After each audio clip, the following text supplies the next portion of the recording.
आज के अवसर के लिए हम प्रभु को धन्यवाद देते हैं जो खुदावन ने हम सबको इस आगरा मसीह मंडली में एक फिर से अवसर दिया कि हम अपनी उपस्थिति खुदावन के चरणों में दर्ज करें। और स्वाभाविक है कि जब हम अपने ऑफिस कार्यों में जाते हैं, ड्यूटी में जाते हैं, तो हम पहुंचते हैं तो सबसे पहले क्या करते हैं, हाजिर रजिस्टर में हम अपना प्रेजेंट डालते हैं, हस्ताक्षर करते हैं। ठीक उसी प्रकार से खुदावन ने आपके और मेरे जीवन में एक अवसर दिया है कि इस संगति के माध्यम से हम प्रभु के चरणों में अपनी उपस्थिति दर्ज करें।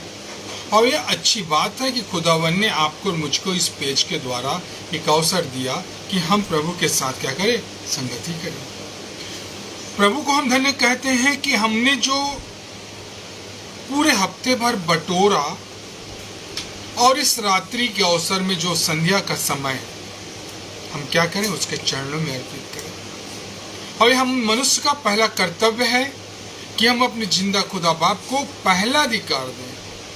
और ये अवसर खुदावन ने जब आपको और मुझको दिया है तो क्यों ना हम आनंद से उसकी महिमा करें। आइए हम प्रभु की महिमा करें और उसके चरणों में जाएं, अपना अधिकार और अपना वर्चस्व प्रभु के हाथ में सौंपें और प्रभु को बोले, प्रभु तू हमें बना, तू हमें बना, तू हमें बना। आइए हम अपने सिरों को झुकाएं, प्रार्थना में जाएंगे।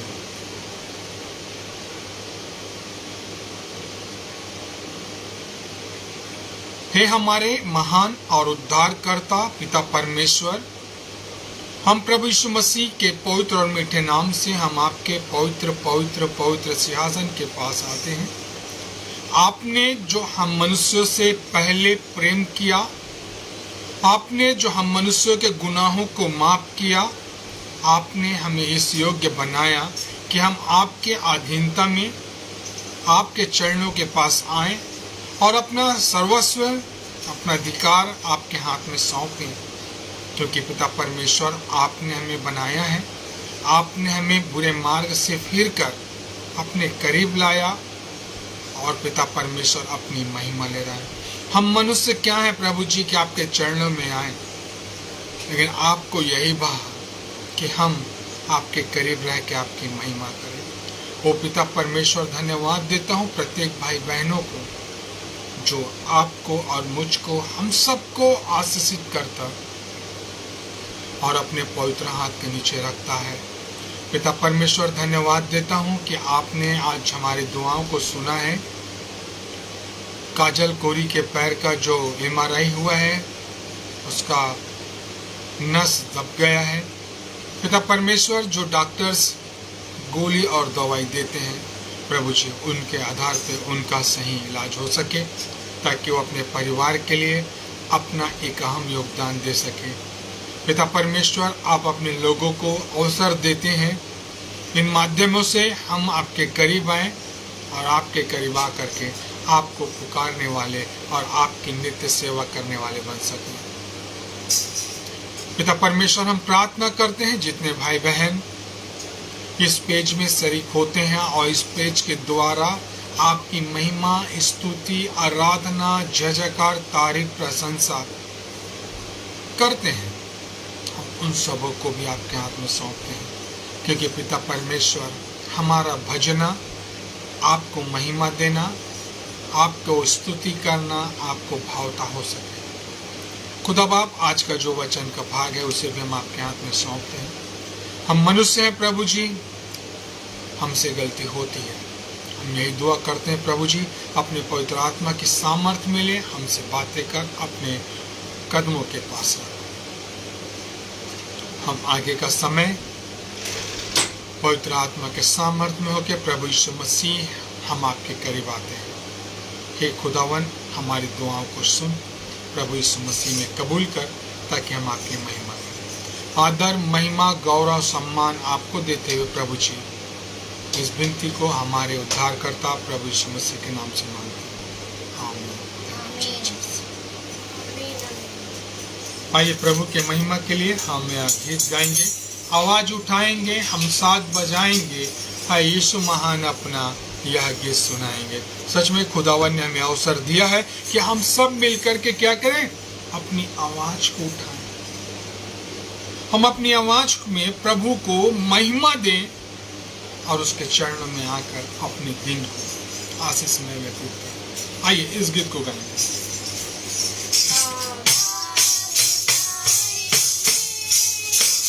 हम साथ बजाएंगे है यीशु महान अपना, यह गीत सुनाएंगे, आवाज उठाएंगे, संसार की सुंदरता में है रूप तो तेरा ही, इन चांद सितारों में है यश तो तेरा ही, संसार की सुंदरता में है रूप तो तेरा ही, इन चांद सितारों में है यश तो तेरा ही, महिमा की तेरी बातें हम सबको बताएंगे, है यीशु महान अपना, यह गीत सुनाएंगे, आवाज उठाएंगे, गाएंगे, है यीशु महान अपना, यह गीत सुनाएंगे, आपका जाना है एक बात मोहब्बत का, पा न सका कोई, सागर है तो उल्फत का, दिल तेरा खजाना है एक पाक मोहब्बत का, पा न सका कोई, सागर है तो उल्फत का, हम तेरी मोहब्बत में दिल अपना सजाएंगे, है यीशु महान अपना, गीत सुनाएंगे, आवाज उठाएंगे, ना देख सका हमको आपके सागर में, और बन के मनुष्य आया आकाश से सागर में, ना देख सका हमको तू पाप के सागर में, और बन के मनुष्य आया आकाश से सागर में, मुक्ति का तू दाता है, हम सबको बताएंगे, है यीशु महान अपना, यह गीत सुनाएंगे, आवाज उठाएंगे, हम साथ गाएंगे, है यीशु महान अपना, सुनाएंगे, आवाज उठाएंगे। हम प्रभु की महिमा में इस क्रम में बढ़ते हुए प्रभु के नाम की स्तुति और महिमा और तारीफ और प्रशंसा करते हैं। आइए हम इस गीत को गाएंगे। प्रभु का नाम मेरी खुशी, आत्मा से स्तुति करूंगा, डरूंगा नहीं मैं, स्तुति करूंगा। गीत नंबर 11।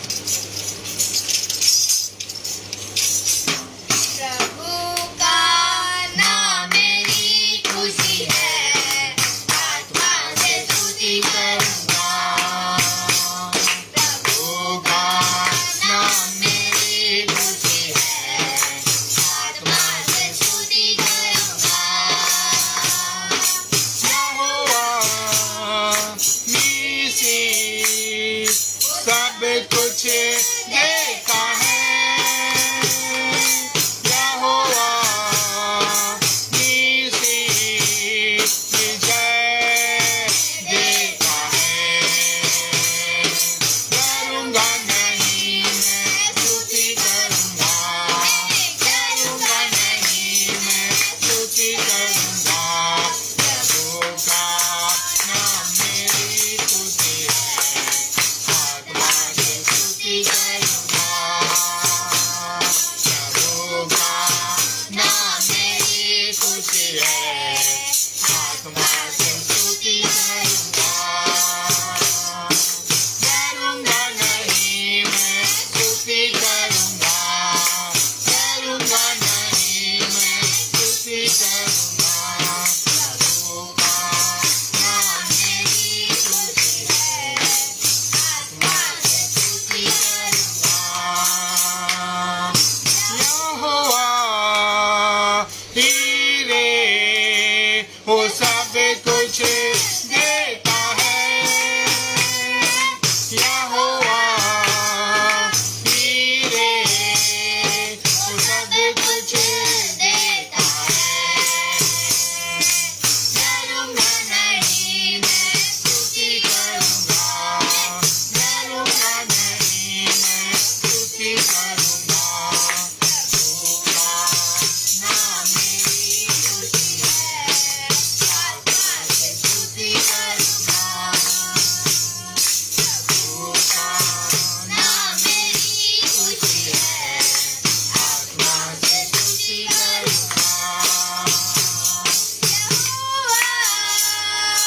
रापा चंगाई देता है।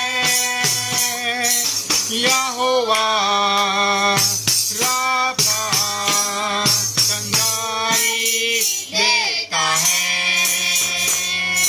डरूंगा नहीं मैं स्तुति करूंगा, डरूंगा नहीं मैं स्तुति करूंगा। प्रभु का नाम मेरी खुशी है, आत्मा से स्तुति करूंगा। प्रभु का नाम मेरी खुशी है, आत्मा से स्तुति करूंगा। यहोवा शालो वो शांति देता है। यहोवा शालो वो शांति देता है। डरूंगा नहीं मैं स्तुति करूंगा, डरूंगा नहीं मैं स्तुति करूंगा। प्रभु का नाम मेरी खुशी है, आत्मा से स्तुति करूंगा। प्रभु का नाम मेरी खुशी है, आत्मा से स्तुति करूंगा। यहोवा शम्मा वो साथ ही रहता है। यहोवा शम्मा वो साथ ही रहता है। डरूंगा नहीं मैं स्तुति करूंगा, डरूंगा नहीं मैं स्तुति करूंगा। प्रभु का नाम मेरी खुशी है, आत्मा से स्तुति करूंगा। प्रभु का नाम मेरी खुशी है, आत्मा से स्तुति करूंगा।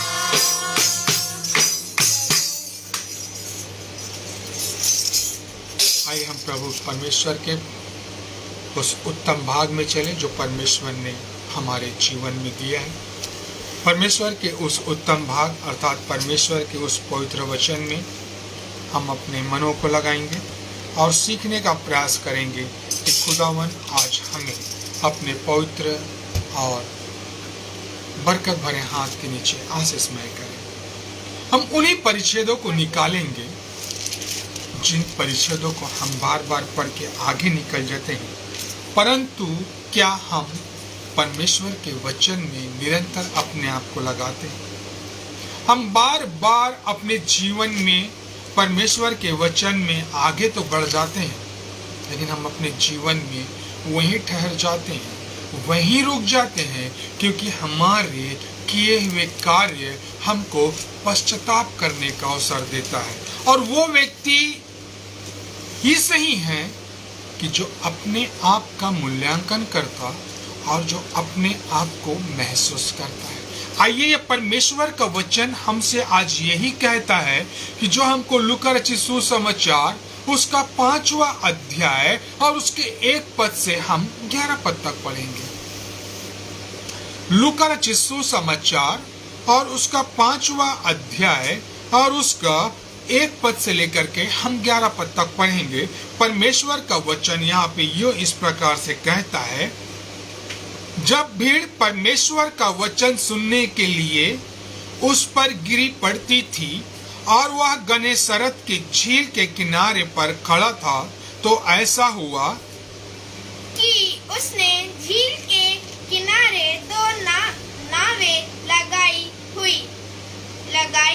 हुई देखी और मछुए उन पर से उतरकर जाल धो रहे थे। उन नावों में से एक पर जो सैमोन की थी, चढ़कर उसने उससे विनती की कि किनारे से थोड़ा हटा ले चले। तब वह बैठकर लोगों को नाव पर से उपदेश देने लगा।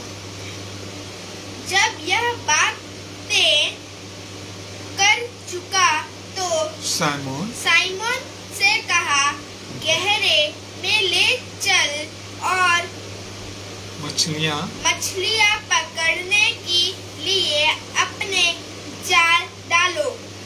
साइमन ने उसको उत्तर दिया, हे स्वामी, हमने सारी रात मेहनत की और कुछ ना पकड़ा, तो भी तेरे कहने से जाल डालूंगा। जब उन्होंने ऐसा किया तो बहुत मछलियां घेर लाई और उनके जाल फटने लगे। इस पर उन्होंने अपने साथियों को, जो दूसरी नाव पर थी, संकेत किया कि आकर हमारी सहायता करो, और उन्होंने आकर दोनों नावें यहाँ तक भर ली कि वे डूबने लगी। यह देखकर साइमन पतरस यीशु के पंखों पर पैरों पर गिरा और कहा, हे प्रभु, मेरे पास से जा, क्योंकि मैं पापी मनुष्य हूँ। क्योंकि इतनी मछलियों के पकड़े जाने से उसे और उसके साथियों को बहुत अचंभा हुआ। और वैसे ही जब्दी के पुत्र याकूब और यूहन्ना को भी, जो साइमन के सहभागी थे, अचंभा हुआ। तब यीशु ने साइमन से कहा, मत डर, अब से तू मनुष्यों को जीवता पकड़ा करेगा। और वे नावों को किनारे पर ले आए और सब कुछ छोड़कर उसके पीछे हो लिए। यह परमेश्वर का पवित्र और जीवित कलाम है। हम प्रभु को धन्यवाद दें। लूका रचित सुसमाचार उसका 5वां अध्याय और उसका 1 पद से लेकर के हम यहाँ 11 पद तक हम पढ़ते हैं, जो यह परिच्छेद चारों सुसमाचार में भी पाया जाता है। हम जानते हैं लूका रचित सुसमाचार उसका 5वें अध्याय और उसके 1 पद से 11 पद में, मत्ती रचित सुसमाचार और उसका 4था अध्याय और उसका 18 से 22 पद में, और मरकुस 1 और 16 के 20 पद में, और यूहन्ना उसके 40 और उसके 42 पद में। ये चारों सुसमाचार में इन्हीं वर्णनों का वर्णन है। और ये जो चेले थे प्रभु यीशु मसीह के साथ अपना समय व्यतीत करते थे और उनके साथ रह के पवित्र आत्मा की सामर्थ्य में इन शब्दों का वर्णन किया है। लूका रचित सुसमाचार में लूका जो था, जो वैद्य था, उसने इन 11 पदों में इनका वर्णन किया। लेकिन हम देखते हैं मत्ती रचित सुसमाचार में 6 पदों का वर्णन है, 4 पदों का वर्णन है। मरकुस में भी 4 पदों का वर्णन है और यूहन्ना रचित सुसमाचार में 3 पदों का वर्णन है। लेकिन लूका रचित सुसमाचार में थोड़ा विस्तार से दिया गया है ताकि हम इन परिच्छेदों के द्वारा हम कुछ आज सीख सके और कुछ बातों को जान सके। प्रभु यीशु मसीह अपने चेलों को, यहाँ पे प्रथम चेलों का बुलाया जाना है और वह प्रभु यीशु मसीह अपने शिष्यों को इन्हीं माध्यमों से अपने पास बुलाता है। प्रियो, आज आप और मैं प्रभु यीशु मसीह के, कोई अपने आप को विश्वासी बोलता है, कोई प्रभु यीशु मसीह को अपना चेला बोलता है, कोई प्रभु यीशु मसीह को अपना शिष्य बताता है, कोई प्रभु यीशु मसीह को अपना दास बताता है, कोई प्रभु यीशु मसीह को विश्वासी, अपने आप को विश्वासी बताता है और कई जो हैं प्रभु यीशु मसीह के पथ पे चलने वाले बताते हैं।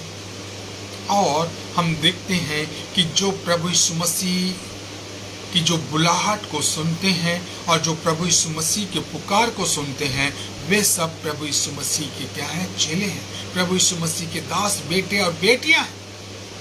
और वे ही लोग हैं जो उसकी पुकार को, उसकी बुलाहट को, उसकी आवाज को सुनते हैं। यदि हम यूहन्ना रचित सुसमाचार उसका 12वां अध्याय उसका 12वां पद को पढ़ें तो परमेश्वर का वचन वहां क्या कहता है? और जितनों ने उसे ग्रहण किया उसे अपना पुत्र और पुत्री होने का अधिकार दिया। परमेश्वर का वचन हमारे जीवन के लिए बहुत ही अत्यंत और महत्वपूर्ण है। परंतु क्या हम यीशु की बुलाहट को, परंतु क्या हम यीशु की पुकार को सुनते हैं? आज हम अपने आप को इस लूका रचित सुसमाचार उसका 5वां अध्याय और उसके हम 1 पद से लेकर के 11 पद में क्या हम अपने आप को आज रख के देखें कि प्रभु किस प्रकार से आज आपको और मुझको बुलाता है, कि प्रभु किस प्रकार से आपको और मुझको अपने करीब रखना चाहता है। आइए जल्दी से कुछ छोटी छोटी बातों को हम देखने का प्रयास करेंगे जो हमारे जीवन के लिए बहुत ही आवश्यक है। पहली बात हम देखते हैं कि हम 5वें पद को पढ़ें। लूका रचित सुसमाचार उसका 5वां अध्याय और उसके 5वें पद को पढ़ें।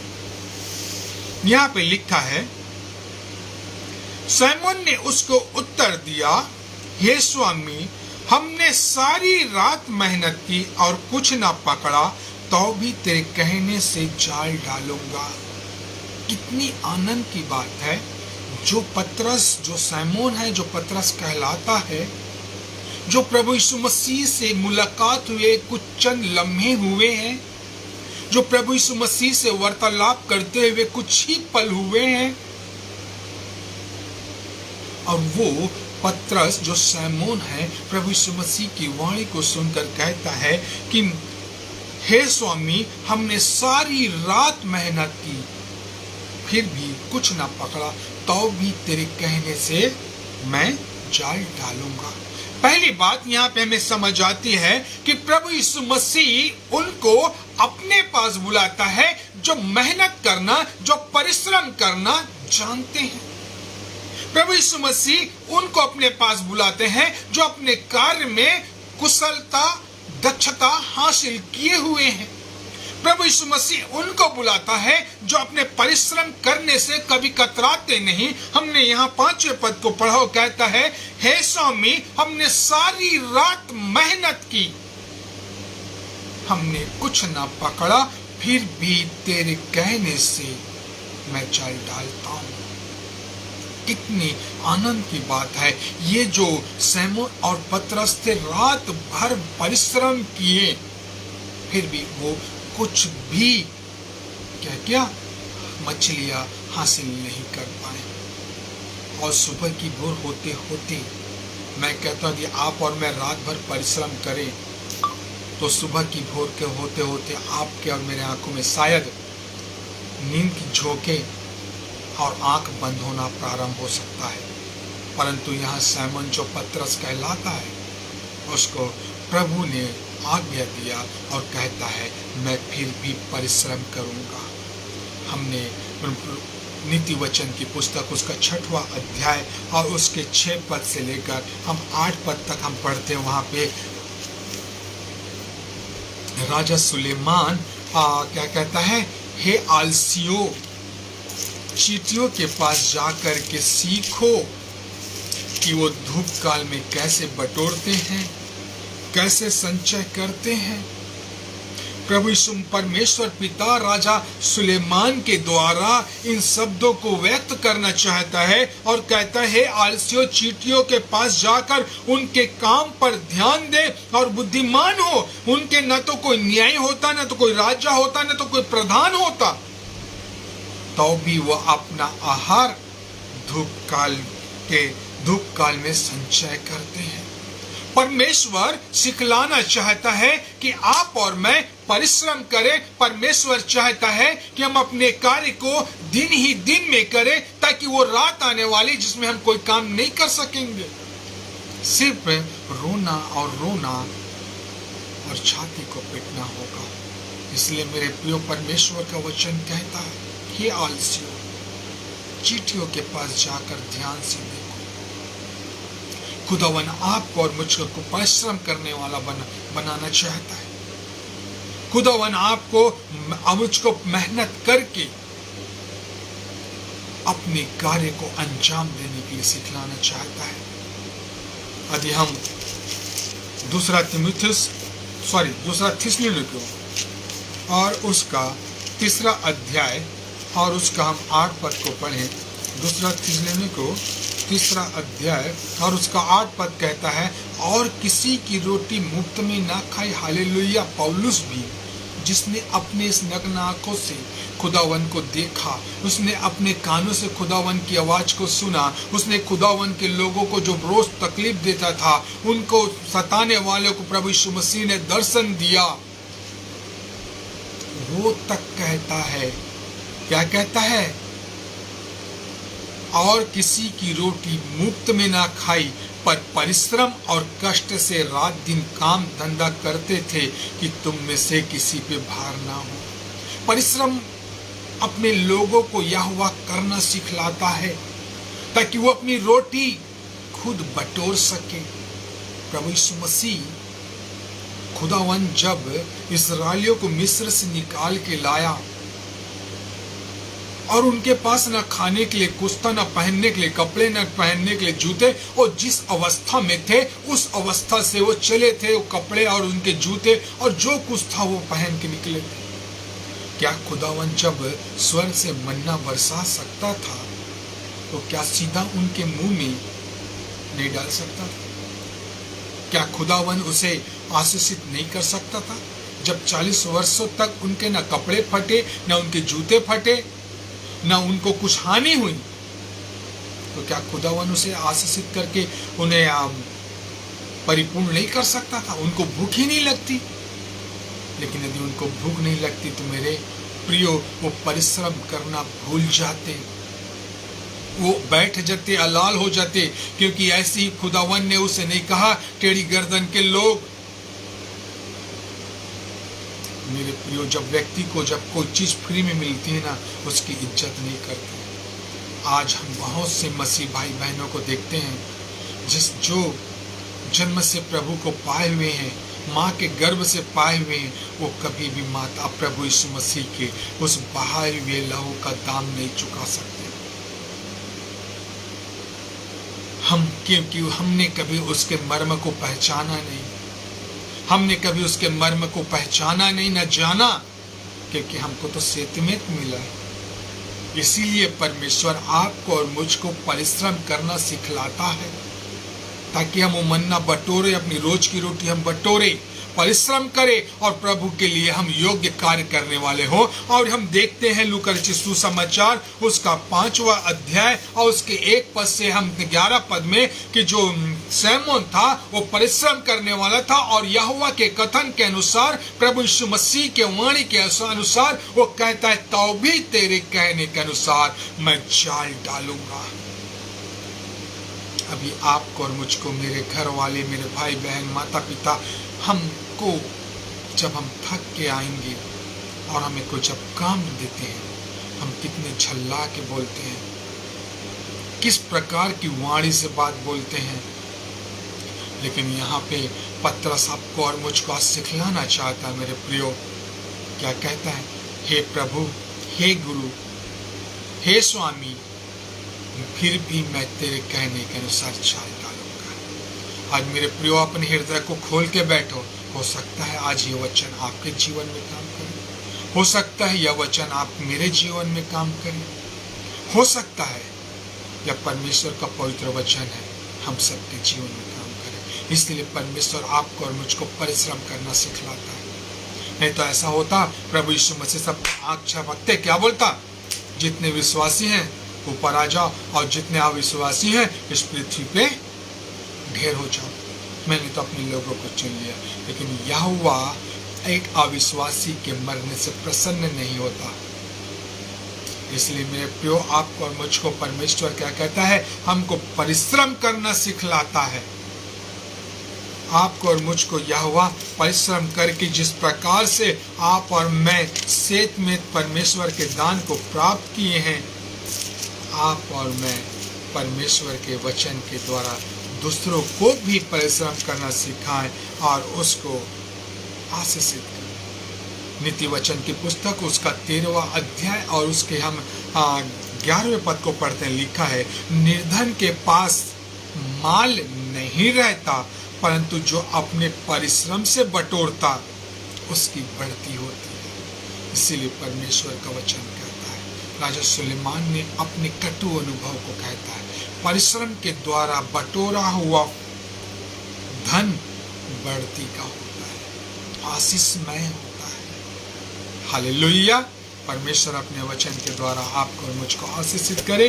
दूसरी बात, जो परमेश्वर का वचन इन छोटी छोटी आयतों के द्वारा, परमेश्वर के वचन के द्वारा आपको और मुझको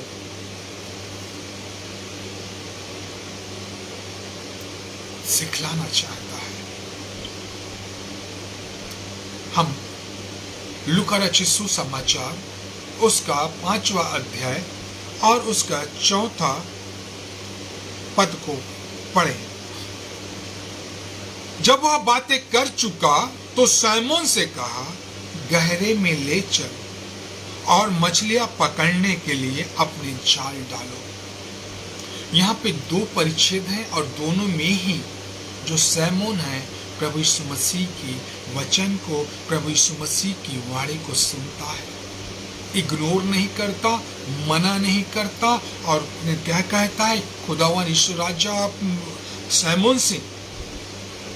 जब वह सैमोन से बातें कर चुका तो वो कहता है, गहरे में ले चल और मछलियां पकड़ने के लिए अपने जाल डालो। दूसरी बात, प्रभु यीशु मसीह उनको बुलाता है जो उनकी वाणी को सुनता है, जो उनके वचन को सुनता है, जो खुदावन के विनती को सुनता है, जो खुदावन के निवेदन की ओर अपने कान को लगाता है। ये ना सोचो कि हम भी प्रभु यीशु मसीह से निवेदन करते हैं। ये सत्य है मेरे प्रियो कि प्रभु यीशु मसीह भी आपके और मेरे लिए उस जिंदा खुदावन से निवेदन करता है। इसीलिए तो प्रभु यीशु मसीह पिता के दाहिने ओर जा बैठा ताकि आपके और मेरे लिए क्या करे? विनती करे। हम जो दूसरी बात पे नजर डाल रहे हैं वो वचन कहता है 4थे पद में, जब वह बातें कर चुका तो सैमोन से कहा, गहरे में ले चल और मछलियां पकड़ने के लिए अपनी जाल डालो। प्रभु यीशु मसीह उनको बुलाते हैं जो यीशु की वाणी को, जो यीशु के वचन को सुनता है। क्या कहता है? गहरे में ले चल। कितनी आनंद की बात है कि प्रभु यीशु मसीह आपको और मुझको कहते हैं कि हम खुदावन की आवाज को सुने। प्रभु यीशु मसीह कहते हैं कि मेरे जो इस पृथ्वी पे आया हूं ताकि तुम अपने मन को फिराओ और परमेश्वर के राज में सहभागी हो। यदि हम इतिहास के पन्नों को खोल के देखें, अर्थात बाइबल को खोल के देखें, तो बाइबल में भी खुदावन ने अपने दास अब्राहिम को भी क्या कहा। यदि हम पढ़ें उत्पत्ति उसका 12वां अध्याय और उसके हम पहले आयत को पढ़ें, उत्पत्ति उसका 12वां अध्याय और उसके हम पहले पद को पढ़े, वहां पे लिखा है, यहोवा ने अब्राहम से कहा, हालेलुया, क्या बोला? यहोवा ने अब्राहम से कहा, अपने देश और अपने देश को छोड़कर उस देश में चला जा जो मैं तुझे दिखलाऊंगा। आज यदि हम अपने मन में विचार करें, यहोवा की वाणी यदि अब्राहम ना सुनता तो क्या वो आशीषों का मूल पिता कहलाता? क्या अब्राहम परमेश्वर का मित्र कहलाता? क्या अब्राहम के द्वारा आप और मैं आशीषित पाते होते? ये सोचने की बात है मेरे प्रियो। जो परमेश्वर के वचन को सुनेगा वो फलवंत होगा, वो आशीषमय होगा। चौथे पद को पढ़े, लिखा है, यहोवा के वचन के अनुसार अब्राहम चला। वो ठहरा नहीं, वो रुका नहीं, वो अपने आप को बहरा या गूंगा या लूला या लंगड़ा कुछ साबित नहीं किया। मूसा के अनुसार मैं बोलने में भद्दा और सुनने में कमजोर। उसने यहोवा की वाणी को सुन करके चला, और यही जो अब्राहम है आशीषों का मूल पिता कहलाया। यही अब्राहम है जिसके द्वारा सारे इस्राएली लोग इस आशीष के सरोपार आशीषों से परिपूर्ण। जो उसकी वाणी को सुनता है, परमेश्वर उसे अपने कार्य के लिए इस्तेमाल करता है। यदि हम निर्गमन की पुस्तक 3रा अध्याय और उसका हम 1 पद से आगे पढ़ते हैं, वहां पे भी मूसा का वर्णन है। मूसा जो होरेब नाम पर्वत पे क्या कर रहा था? अपने ससुर इत्रो का भेड़ बकरियों को चरा रहा था। होरेब जो पर्वत है वो परमेश्वर का पर्वत है। होरेब जो पहाड़ है जिसमें परमेश्वर वास करता है। यहाँ पे खुदावन ने क्या किया? मूसा से बातें की। मूसा अपने ससुर यित्रो का क्या करता? भेड़ों को चरा रहा था। और हम देखते हैं पहले पद से लेकर पढ़ें तो वहां पे लिखा है, मूसा अपने ससुर यित्रो के नामक मिद्यान के याजक की भेड़ बकरियों को चराता था, और वह उन्हें जंगल की पश्चिमी और होरेब नाम पर्वत परमेश्वर के पर्वत पर ले गया। और परमेश्वर के दूत ने कटीली झाड़ी के बीच आग की लो में उसको दर्शन दिया, और उनसे दृष्टि करके देखा कि झाड़ी जल रही है पर भस्म नहीं होती। तब मूसा ने कहा, मैं उधर जाकर इस बड़े आश्चर्य को देखूंगा कि वो झाड़ी क्यों नहीं जल जाती। तब यहोवा ने देखा कि मूसा देखने को मुड़ा चला आता है। तब परमेश्वर ने झाड़ी के बीच में उनको पुकारा, हे मूसा, हे मूसा। मूसा ने कहा, क्या आज्ञा? उसने कहा, इधर पास मत आ और अपने पांव से जूतियां उतार दे, क्योंकि जिस स्थान पर तू खड़ा है वह पवित्र भूमि है। यही वो स्थान है जहाँ पे मूसा ने खुदावन की आवाज को सुना। यही वो जगह है जो परमेश्वर का पर्वत है जहाँ पे मूसा ने खुदावन की आवाज को सुना। और यही मूसा सारे इस्राएलियों को मिस्र की गुलामी से, फिरौन के ताकत से, यहोवा के सामर्थ से छुड़ा कर बाहर लाया, क्योंकि मूसा ने यहोवा की आवाज को सुना, क्योंकि मूसा ने परमेश्वर के आवाज को अपने कान से सुना। जिस दिन हम अपने कानों को खोलेंगे, यहोवा हमारे सारे बंधन को तोड़ देगा, हमारे सारे बंधन को तोड़कर हमें स्वतंत्र करेगा और हमें अपने स्वर्गीय राज में शामिल करेगा। मेरे खुदा बाप को धन्यवाद देता हूँ जिसने आज इस वचन के द्वारा आपसे और मुझसे बातें किया है। सामर्थ देने वाले परमेश्वर को धन्यवाद देता हूँ। यस हालेलुया खुदा बाप। सैमोन ने प्रभु यीशु मसीह की वाणी को सुनकर कहा, मैं गहरे में चाल डालूंगा। प्रभु का हम धन्यवाद देते हैं। एक एग्जाम्पल उदाहरण है सामुएल, जो परमेश्वर के भवन में सोया हुआ था, सीलो के कुंड में, जहाँ पे एली याजक परमेश्वर की सेवा करता था, और वह रात्रि का समय था और वह दिया अब तक नहीं बुझा था। वहाँ पे खुदावन ने 3 बार सामुएल को पुकारा। तब चौथी बार में उसने कहा, हे प्रभु, तेरा दास सुन रहा है। और यही जो सामुएल है, इज़राइल का याजक बना, यही वो सामुएल है जो पहला राजा का अभिषेक किया। और यही जो सामुएल है, दाऊद का अभिषेक किया। जो परमेश्वर की वाणी को सुनता है, वह परमेश्वर के साथ साथ चलता है। जो परमेश्वर की वाणी को सुनता है, वह परमेश्वर के साथ कार्य में लग जाता है। जो परमेश्वर के वाणी को सुनता है, वह अंधेरे में नहीं रहता मेरे प्रियो, वह दूसरे के लिए ज्योति का कारण ठहरता है। तीसरी बात हम देखते हैं, प्रभु यीशु मसीह उनको बुलाता है जो उनकी आज्ञाओं का पालन करते हैं। प्रभु यीशु मसीह उनको बुलाते हैं जो प्रभु यीशु मसीह की आज्ञाओं का पालन करते हैं, उनकी आज्ञाओं पे चलते हैं, जो उनके आज्ञाओं को अपने जीवन का एक अभिन्न अंग और प्रथम स्थान लेके चलते हैं। प्रियो, यदि हम इस 5वें पद को देखें,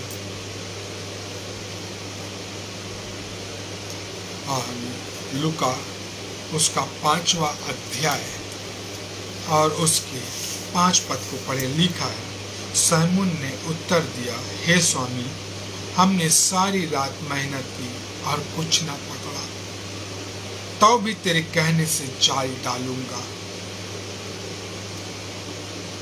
हालेलुया। थका, काम के बोझ से चूर, घर परिवार का टेंशन कि मैंने आज कुछ भी धन अर्जित नहीं किया, कुछ मछलियां नहीं पकड़ा, मेरे परिवार के लोग क्या बोलेंगे, मैं अपने सास, अपनी पत्नी, अपने बच्चों का किस प्रकार से निर्वाह करूंगा। सैमून इन सब बातों से अनभिज्ञ होकर प्रभु यीशु मसीह को कहता है, तो भी तेरे कहने के अनुसार मैं जाल डालूंगा।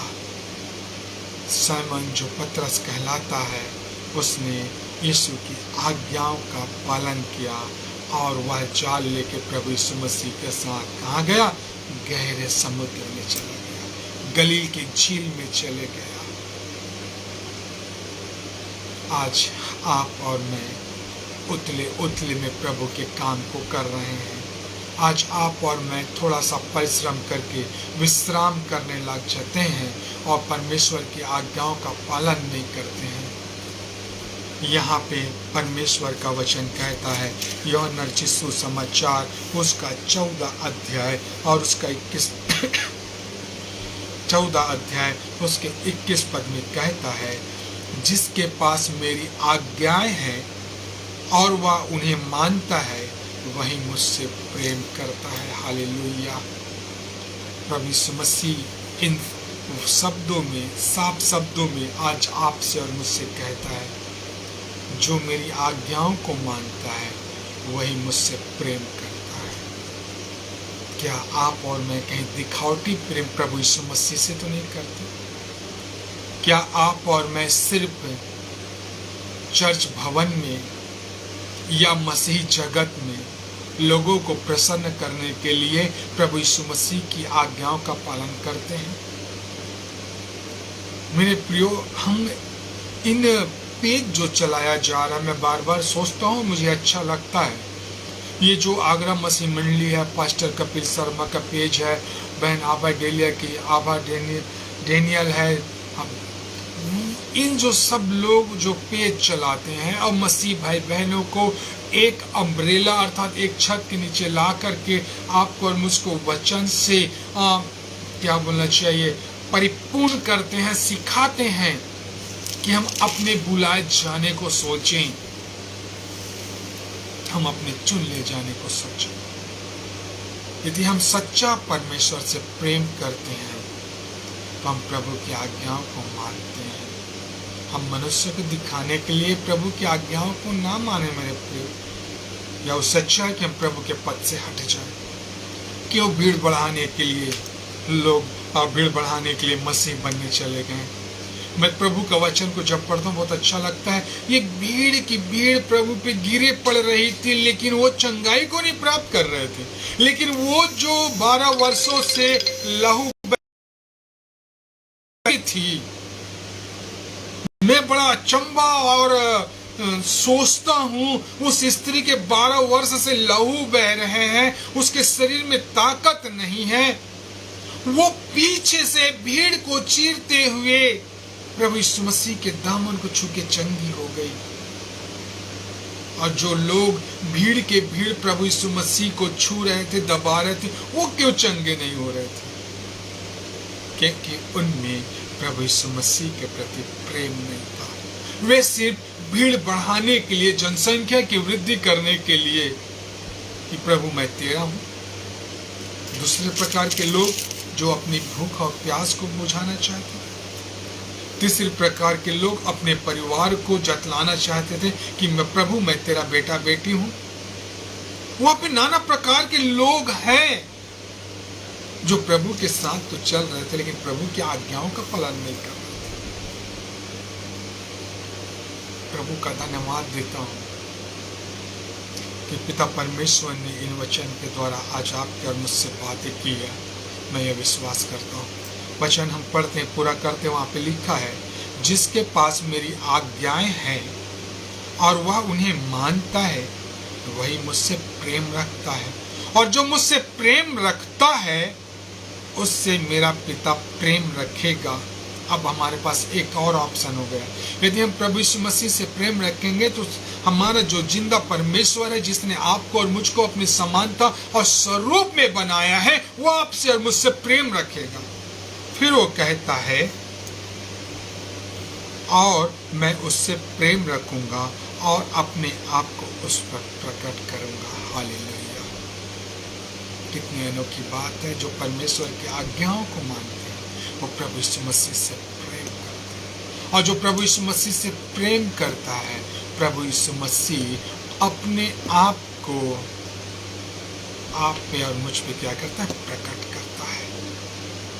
यदि हम जल्दी से एक बातों को एक दो वचन को पढ़ लेंगे जो हमारे लिए बहुत ही अत्यंत और अच्छी बात है, उसके बाद फिर आज वचन को यहीं विराम देंगे, फिर नेक्स्ट सेशन में से कंटिन्यू कर लेते हैं, ताकि हम और भी कुछ अच्छी बातों को सीख सके और प्रभु के वचन में बने रहे। हम भजन संहिता की पुस्तक 119 अध्याय और उसका 47 को पद को पढ़ें। यहाँ पे परमेश्वर का वचन कहता है, क्योंकि मैं तेरी आज्ञाओं के कारण सुखी हूँ और मैं उनसे प्रीति रखता हूँ। दाऊद कहता है कि मैं तेरी आज्ञाओं के कारण सुखी हूँ। यदि नीति वचन की पुस्तक और उसका 7वां अध्याय और उसका दूसरे पद को पढ़े। नीति वचन की पुस्तक 7वें अध्याय और उसके दूसरे पद में लिखा है, मेरी आज्ञाओं को मान, इससे तू जीवित रहेगा। कौन कह रहा है? वही राजा सुलेमान, जिसकी वर्चस्व, जिसका वैभव, जिसकी राजपाट विश्व के चारों तरफ थी, और लोग उसकी कीर्ति और नाम को सुनकर उसके पास आते थे मेरे प्रियो। लेकिन जब उसका पाप परमेश्वर के सामने उजागर हो गया, तब उसने उस पाप में डूब जाने के कटु अनुभव को लिख रहा है और आपको और मुझको आज अवगत कराना चाहता है कि जिस प्रकार से मैंने खुदावन की आज्ञाओं का पालन किया और मेरा ऐश्वर्य बढ़ता गया, और जब मैंने परमेश्वर की आज्ञाओं को भूलने लगा तब मेरा पतन होने लगा। इसलिए वो कहता है दूसरे पद में, मेरी आज्ञाओं को मान, इससे तू जीवित रहेगा और मेरी शिक्षा को अपनी आंखों की पुतली जान। इसलिए हम खुदावन की आज्ञाओं का पालन करें, खुदावन की आज्ञाओं पे हम चलने वाले बने, क्योंकि जो खुदावन की आज्ञाओं का पालन करते हैं उसे परमेश्वर अपने पास बुलाता है, उसे परमेश्वर अपने पास बुलाता है। और हम इन चारों परिच्छेद में पढ़ते हैं, जो परमेश्वर की वाणी सुनते गए, परमेश्वर की पुकार को सुनते गए, वे लोग प्रभु यीशु मसीह के चेले होते हैं। मेरे प्रियो, हमने आज इन 3 बातों को देखा। पहली बात, प्रभु यीशु मसीह उनको बुलाते हैं जो परिश्रम करने वाले लोग हैं। दूसरी बात कि प्रभु यीशु मसीह उनको बुलाते हैं जो प्रभु यीशु मसीह के वचन को, उसकी वाणी को सुनते हैं। प्रभु यीशु मसीह उनको बुलाते हैं जो प्रभु यीशु मसीह की आज्ञाओं को मानते हैं। मेरे प्रियो, आपका परमेश्वर, मेरा परमेश्वर एक है। मैं बार बार यही सोचता हूँ, एक बात अपनी बातों को रख के खत्म विराम दूंगा। प्रभु चाहता तो आपको और मुझको धनवान, माला माल सबसे ऊंचा कर देता, लेकिन प्रभु चाहता है कि आप और मैं परिश्रम करने वाले बने, न कि धन के लालच में इठलाने वाले। जिस दिन हम परिश्रम करके, मेहनत करके प्रभु के पास चले जाएंगे, उस दिन हमारा परमेश्वर आपको और मुझको क्या करेगा मालूम? परितोषित करेगा, उस ताज से नवाजेगा जो परमेश्वर ने आपके और मेरे रखा है। इसलिए परमेश्वर पिता को धन्यवाद देते हैं कि इन चारों सुसमाचार के द्वारा आज आपको और मुझको सीखने और सिखाने का अवसर दिया। हम खुदावन को धन्यवाद दें, क्योंकि वचन खुदा का है, वचन प्रभु यीशु मसीह है, और हमारे साथ संगति करने वाला और बातों को गढ़ने वाला पवित्र आत्मा है। क्योंकि दूसरा तिमुथियुस 3:16 क्या कहता है? हर एक पवित्र शास्त्र सिर्फ एक है, बाइबल, और वो परमेश्वर की प्रेरणा से रचा गया है। आइए प्रार्थना करें।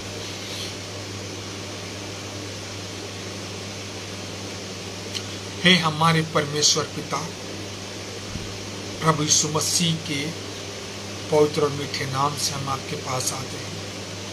हम आपको खुदावन हृदय से धन्यवाद धन्यवाद धन्यवाद धन्यवाद धन्यवाद करते हैं, क्योंकि जो हमने नहीं बटोरा उसे आपने हमारे सम्मुख रख दिया, ताकि हम परिश्रम करें, मेहनत करें और आपके पद चिन्हों में चलकर उसे हम प्राप्त करें।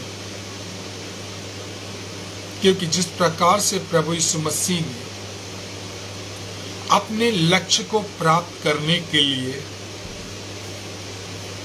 खुदावन की उपस्थिति में होकर के उस क्रूस की कलवरी पे अपने आप को कुर्बान कर दिया, पिता परमेश्वर, हम भी अपने लक्ष्य को प्राप्त करते हुए, आपके बताए हुए मार्ग में चलते हुए प्रभु यीशु मसीह आपको प्राप्त करना चाहते हैं। क्योंकि इस नासमान चीजों से हमारा उद्धार नहीं हो सकता। हमारा उद्धार प्रभु यीशु मसीह के बताए हुए मार्गों में चलने के द्वारा होता है। धन्यवाद देता हूँ प्रभु जी, आपने आज की इस संध्या और रात्रि में हमसे बातें किया और हमें सिखलाया कि हम आपके पद चिन्हों में चले और आपके महिमा करें। सारा आदर, महिमा, गौरव आपको देते हुए इस विनती को यीशु के नाम से मांगता हूँ, आमीन। आप सभी को प्रभु यीशु मसीह के पवित्र और मीठे नाम में जय मसीह की।